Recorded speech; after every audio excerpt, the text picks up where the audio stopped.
Премиерот Зоран Заев во среда ќе одржи средба со грчкиот премиер Мицотакис. Заев ќе учествувал на дводневната конференција, а за вториот ден била закажана и панел дискусија посветена на Западен Балкан. Средбата ја потврди и грчкиот премиер.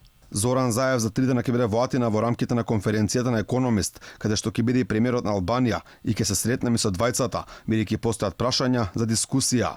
Мицотакис најавува дека пред Заев ќе ги отвори и проблематичните точки од Преспанскиот договор.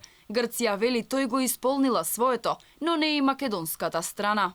Континуирано е изразувана резервираност, но исто така имаме кажано дека Грција е земја на владењето на правото и ги почитува меѓународните ратификувани договори. Ова прашање е затворено, но она што не е затворено е еден според нас проблематичен договор и штом сме резервирани или постојат прашања за кои треба да се разговара, очигледно дека ќе разговараме со Заев или кој да е премиер од Македонија.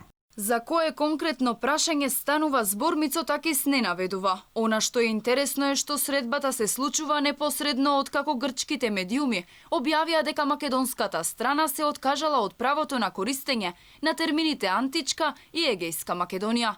Ова пак го демантираше председателот на Македонската експертска комисија Виктор Габер. Според него се уште не биле утврдени заклучоци од средбите и препораки до властите.